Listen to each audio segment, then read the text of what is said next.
আমরা বরাবরের মতো এটা বলেছি যে আমরা সংবিধান সংস্কারের জন্য যে সংবিধান সংস্কার পরিষদের যে কমিটি সেটার দিকে আমরা অগ্রসর হতে চাই, সেই ফোরামের দিকে আমরা অগ্রসর হতে চাই। এবং একটা বিষয় একটু আপনাদেরকে জানায় রাখা প্রয়োজন, আজকে মাননীয় আইনমন্ত্রী এবং মাননীয় স্বরাষ্ট্রমন্ত্রী তারা গণভোট অধ্যাদেশের তফসিল নিয়ে তারা চূড়ান্ত একটা ভুল বার্তা তারা দিয়েছেন, একটা ভুল তারা করেছেন।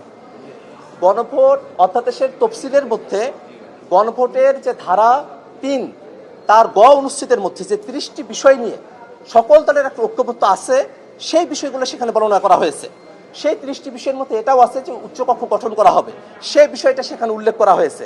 কিন্তু আমাদের আইনমন্ত্রী এবং আমাদের স্বরাষ্ট্রমন্ত্রী তারা দুইজনই সেই তফসিলের ক্রমিক নাম্বার ধরে জুলাই সনদের ক্রমিক নাম্বার বা অনুচ্ছেদ মিলিয়ে তারা দেখানোর চেষ্টা করেছেন যে জুলাই সনদের 18 অনুচ্ছেদে বলা হয়েছে যে উচ্চকক্ষ পিআর ভিত্তিতে গঠন করা হবে।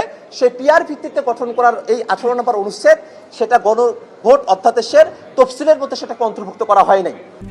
RICL TMX, যুগের পর যুগ স্থাপনা থাকে মজবুত। তারা যেটা ভুল করেছেন সেটা হলো এই উচ্চকক্ষ পিআর ভিত্তিতে গঠন করতে হবে, সেটা এই গণভোট অধ্যাদেশের 3 নম্বর ধারার খ উপধারায় এটা বলা হয়েছে। আর তফসিলটা হলো উপধারা নিয়ে, অর্থাৎ খ উপধারার একটা জিনিস আইনমন্ত্রী এবং স্বরাষ্ট্রমন্ত্রী তারা উপধারার মধ্যে তারা খুঁজেছেন। এই কারণে আজকে তারা তাদের যে বক্তব্য দাঁড় করিয়েছেন সে বক্তব্য ভুলের উপরে, এবং স্বরাষ্ট্রমন্ত্রী এবং আইনমন্ত্রী তারা গণভোট অধ্যাদেশের তফসিল বিষয়ে তারা আজকে সংসদে ভুল বক্তব্য তারা উপস্থাপন করেছে। আমরা সংবিধান সংস্কার পরিষদের যে শপথ আমরা গ্রহণ করেছি, আমরা বিএনপি সরকারের কাছে আহ্বান জানাবো যে এটা আদতে তাদের সদিচ্ছার উপরে এখন নির্ভর করছে।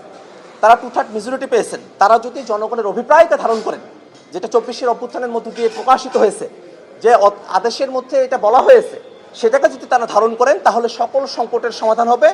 সংবিধান সংস্কার পরিষদের মধ্য দিয়ে সাংবিধানিক যে পরিবর্তনগুলো আছে সেটাকে আমরা টেকসইভাবে সংবিধানে অন্তর্ভুক্ত করতে পারবো।